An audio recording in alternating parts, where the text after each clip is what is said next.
मध्य प्रदेश में उपचुनाव की तारीखों का ऐलान अभी हुआ नहीं है, लेकिन सियासी बिसात बिछना शुरू हो गई है। गृहमंत्री नरोत्तम मिश्रा ने पूर्व सीएम कमलनाथ पर निशाना साधते हुए कहा कि कमलनाथ ने पहले भी 5 साल सरकार चलाने की बात कही थी, लेकिन उनके मैनेजमेंट से कई राजा आज समाधि में हैं। पहले भी तो वो कहते थे कि 5 साल चलेगी हमारी सरकार, कहते थे कि नहीं कहते थे? रोज यही कहते थे, उनके जितने मंत्री थे सब यही कहते थे 5 साल चलेगी। फिर क्या हश्र हुआ?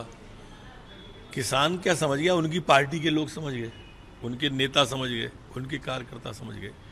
ये क्या इंटरवल और 24 सीटों की बात करते हैं, इनके पास कोई फेस नहीं है।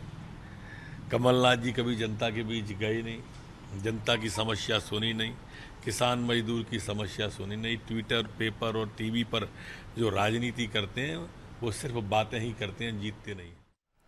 वहीं किसानों को सहकारी बैंकों के माध्यम से 0% ब्याज की सुविधा शुरू हो गई है। गृहमंत्री नरोत्तम मिश्रा ने जानकारी देते हुए कहा कि कांग्रेस भ्रम फैलाने की कोशिश कर रही है। ये योजना सीएम शिवराज ने फिर से चालू कर दी है।